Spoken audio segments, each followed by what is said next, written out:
Shalom, selamat pagi jemaat Tuhan. Berjumpa kembali dalam doa pagi online.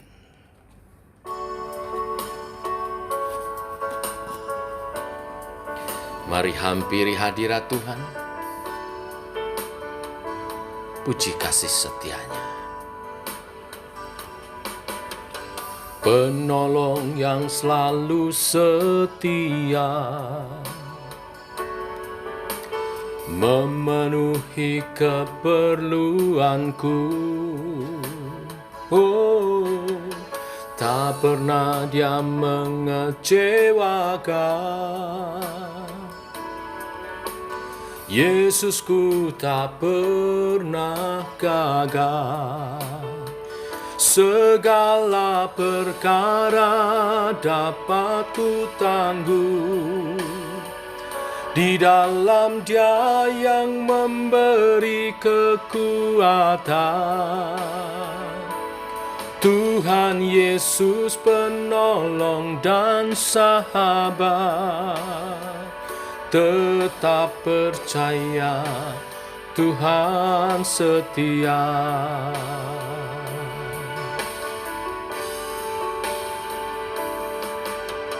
Penolong yang selalu setia,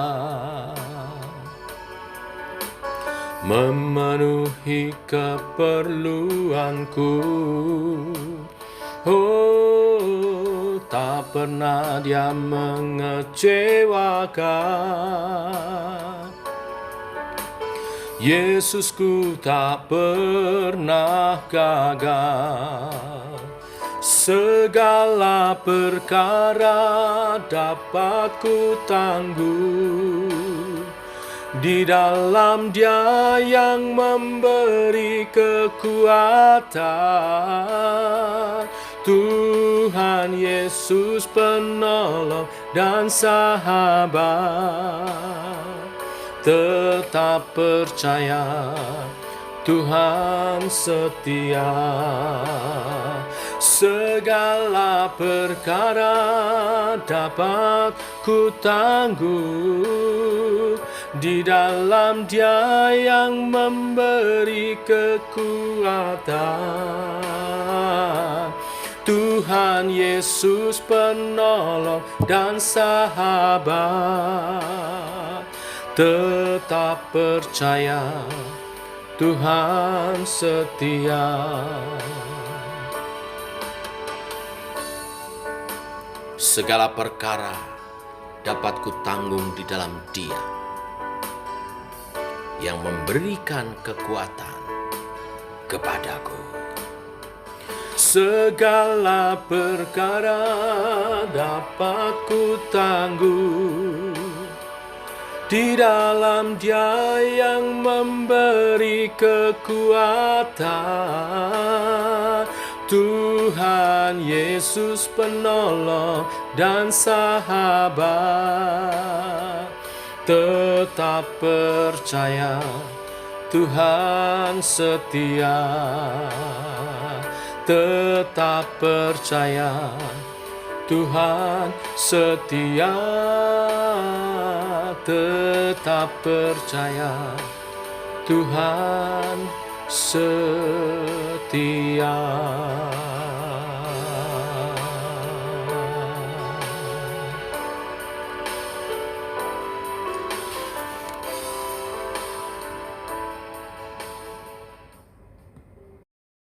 Terima kasih Tuhan buat kasih setia-Mu.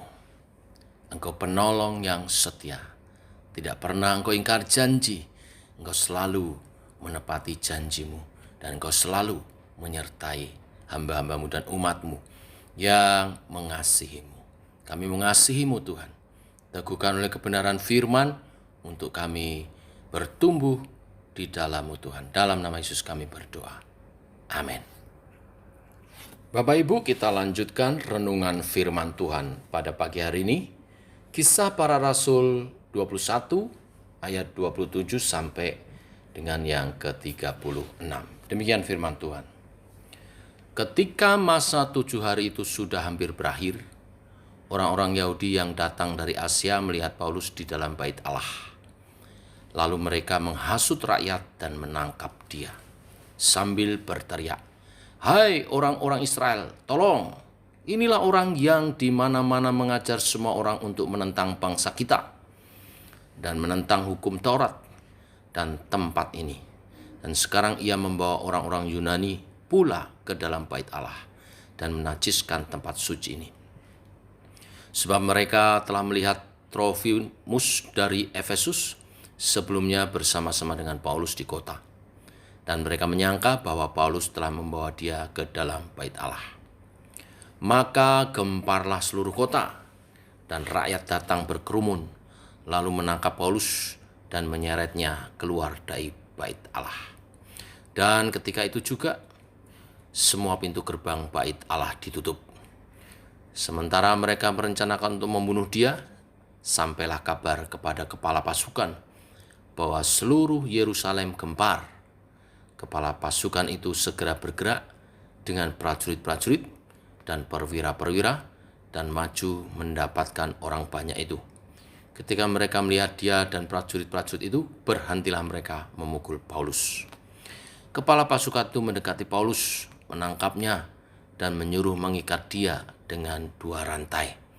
Lalu bertanya, siapakah dia dan apakah yang telah diperbuatnya? Tetapi dari antara orang banyak itu ada yang meneriakkan kepadanya ini, ada pula yang meneriakannya itu, dan oleh karena keributan itu ia tidak dapat mengetahui apakah yang sebenarnya terjadi. Sebab itu ia menyuruh membawa Paulus ke markas. Ketika sampai ke tangga, Paulus terpaksa didukung prajurit-prajurit karena berdesak-desaknya orang banyak yang berbondong-bondong mengikuti dia sambil berteriak, "Enyahkanlah dia!" Bapak Ibu, perikop ini melanjutkan pembahasan dengan kisah penangkapan Paulus. Di ayat 27 dikatakan bahwa masa 7 hari orang-orang yang bernasar sudah hampir berakhir.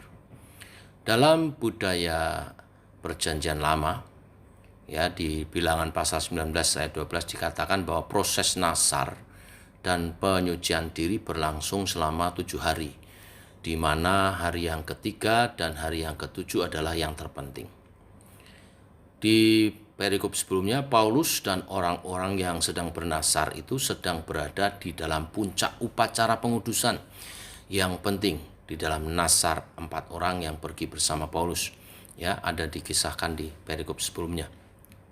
Tetapi justru ketika sedang melakukan upacara Yahudi, Paulus ditangkap dengan tuduhan menentang tradisi Yahudi. Ini aneh sekali, bukan? Tuduhan yang tidak berdasar dan hanya didorong oleh kebencian yang melahirkan fitnah. Tuduhan seperti inilah yang juga ditujukan kepada Yesus Kristus. Orang-orang yang menghasut ini, menuduh ini adalah orang-orang Yahudi yang datang dari Asia. Inilah yang menghasut rakyat untuk menangkap Paulus. Ini adalah orang-orang dari Efesus, ya, di Kisah 20 ayat 19. Jadi mereka ini mengikuti terus Paulus kemana mereka pergi. Paulus pergi dengan rasul yang lain, dikejar sehingga berusaha untuk menghambat dan berusaha untuk membunuh Paulus. Di Efesus mereka gagal menangkap Paulus, tetapi mereka menemukan kesempatan untuk menangkap Paulus saat ini. Mereka menangkap orang-orang yang dikatakan telah meninggalkan agama Yahudi ketika justru Paulus sedang menjalankan upacara agama Yahudi. Ya, ini aneh sekali. Lalu mereka menggerakkan orang banyak dengan provokasi yang penuh kebohongan. Mereka menuduh Paulus telah membawa orang-orang Yunani ke dalam bait suci. Orang-orang Yahudi begitu memandang najis orang-orang non-Yahudi sehingga mereka memberikan ancaman hukuman mati bagi siapapun orang asing yang berani masuk ke dalam bait Allah. Mereka hanya diperbolehkan ada di halaman luar. Apakah Paulus membawa orang-orang Yunani masuk ke dalam bait suci? Tentu tidak. Meskipun ketika masuk kota Yerusalem, Paulus membawa Trofimus dari Efesus, Tetapi Paulus tidak membawa dia masuk ke dalam bait suci. Tuduhan menajiskan bait suci adalah provokasi yang paling efektif untuk membangkitkan emosi rakyat. Setelah digerakkan oleh provokasi itu, rakyat yang berkumpul menangkap dan memukul Paulus secara bertubi-tubi. Mereka berencana untuk membunuh Paulus. Di ayat 30 juga dikatakan bahwa pintu-pintu bait suci segera ditutup. Pintu yang dimaksud adalah pintu antara ruang dalam dan ruang luar bait suci. Pintu-pintu ini ditutup untuk mencegah lebih banyak orang masuk sehingga kesucian bait suci tidak tercemar. Di ayat 31, saya yakin ini adalah Tuhan yang bertindak sehingga kepala pasukan Romawi dan prajurit segera datang untuk mengatasi keributan itu. Tuhan bertindak menyelamatkan Paulus. Dari kisah ini kita belajar beberapa hal. Yang pertama, kita dibukakan bahwa betapa mudahnya orang-orang Yahudi tersulut amarahnya. Mereka telah dibutakan oleh kebanggaan agamawi yang kosong. Setiap hal yang mengganggu identitas agamawi mereka selalu direspon dengan amarah. Iman yang membuahkan kemarahan, kebicikan, kebencian, dan perasaan tidak aman dari para pengaruhnya tidak mungkin iman yang sejati. Iman sejati justru tetap tentram damai di tengah badai sekalipun. Bagaimana mungkin mereka berani melanggar kesucian bait Allah dengan berencana memukul sampai mati seorang yang sedang menjalankan ibadahnya di bait Allah?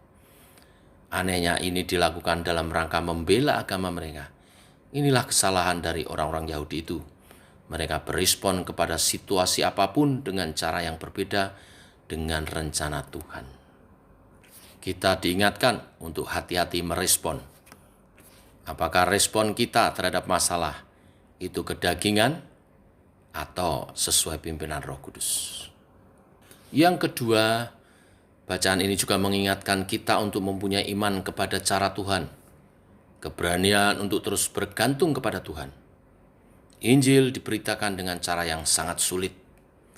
Paulus berhasil selamat dari orang-orang Yahudi yang membencinya di Efesus, tapi ternyata mereka terus mengejar. Dan bahkan di perikop ini kita membaca berhasil menggerakkan orang-orang di Yerusalem untuk menangkap Paulus dan menganiayanya.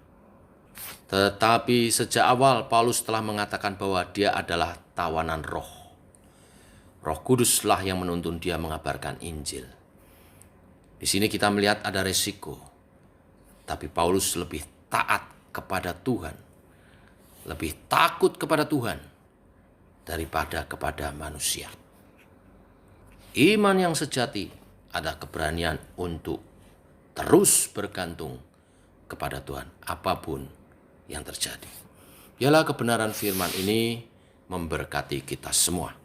Karena di akhir perikop, Tuhan dengan caranya yang ajaib tetap bisa menyelamatkan Paulus. Karena memang belum waktunya untuk Paulus martir bagi Tuhan. Tuhan menyelamatkan Paulus melalui perwira tentara-tentara Romawi. Tuhan memberkati kita semua. Mari kita berdoa. Bapa di dalam surga, kami mengucap syukur untuk hari yang baru. Hari yang Kau berkati. Terima kasih buat berkat-Mu, kami bangun dalam keadaan sehat. Semua karena kasih karunia-Mu. Semua karena kebaikan-Mu Tuhan. Bahkan Engkau menganugerahkan kepada kami kesehatan pagi ini, dan Engkau memberkati kami dengan tuntunan-Mu melalui kebenaran firman-Mu. Kebenaran firman yang mengajar kepada kami untuk bereaksi yang benar terhadap masalah. Kami tidak boleh bereaksi secara kedagingan, karena sesungguhnya kami adalah anak-anak Tuhan yang dipenuhi Roh Kudus. Dan biarlah buah roh itu melahirkan karakter yang indah, untuk kami tetap dapat menguasai diri dan tetap berjalan dalam pimpinan Roh Kudus. Bimbinglah iman kami, iman yang sejati, nyata dalam penyerahan sepenuhnya kepada Tuhan. Walaupun ada resiko, keadaan yang harus kami jalani, kami percaya Tuhan tidak meninggalkan kami. Dengan caranya yang ajaib, Tuhan selalu buka jalan. Tuhan selalu punya cara. Terima kasih Tuhan. Bimbing umat-Mu Tuhan. Secara khusus hari ini berdoa untuk persiapan ibadah kami esok hari Minggu pagi. Kami mohon lawatan Tuhan bagi umat-Mu yang sakit peroleh kesembuhan, yang lemah dikuatkan. Ada tuntunan akan kebenaran firman-Mu, sehingga langkah-langkah kami adalah langkah-langkah kemenangan bersama dengan Tuhan untuk menjadi kesaksian bagi kemuliaan nama-Mu dan menarik jiwa-jiwa datang kepadamu. Lawatlah ibadah kami Tuhan. Berkati umat Tuhan saat ini, beri kesehatan, karena untuk datang ke tempat ibadah, syaratnya kami harus sehat sesuai protokol kesehatan. Tuhan memberi kesehatan kepada kami dan keberanian untuk bergabung dalam hadirat Tuhan. Karena hadirat-Mu tiada bernilai. Saat kami ada dalam hadirat-Mu, kuasa-Mu dinyatakan, tuntunan-Mu dinyatakan, sehingga kami makin akrab dengan Tuhan. Kami makin dekat dengan-Mu Tuhan. Seperti firman Tuhan dalam Bible Study, kami melekat kepadamu sebagai pokok anggur. Dan kami ranting-ranting-Mu berbuah lebat bagi kemuliaan nama-Mu. Buah karakter yang indah, buah karya ilahi, buah jiwa-jiwa nyata limpah menyertai umat-Mu. Urapi hamba-Mu yang akan menyampaikan kebenaran firman-Mu. Urapi persiapannya sehingga isi hati Tuhan ditangkap. Dan umat Tuhan siapkan mereka sebagai murid-murid-Mu Tuhan yang rindu dan haus akan kebenaran-kebenaran firman-Mu. Kami berdoa untuk kota kami, Tuhan jaga lindungi kota kami, jauhkan dari pandemi COVID-19 khususnya varian Omikron, supaya tidak terus melebar luas dan pemerintah dapat mengatasinya, supaya umat Tuhan dapat beribadah dan berdoa atas bangsa ini, atas lingkungan kami. Terima kasih Tuhan, ini doa-doa kami. Engkau melawat persiapan-persiapan dari ibadah dan Engkau mempersiapkan umat-Mu dalam sukacita yang besar dalam ibadah esok pagi. Terpuji nama-Mu, dalam nama Yesus kami berdoa. Amin. Demikian saudara doa pagi kita. Selamat pagi, selamat berjalan bersama dengan Tuhan. Shalom. Tetap semangat.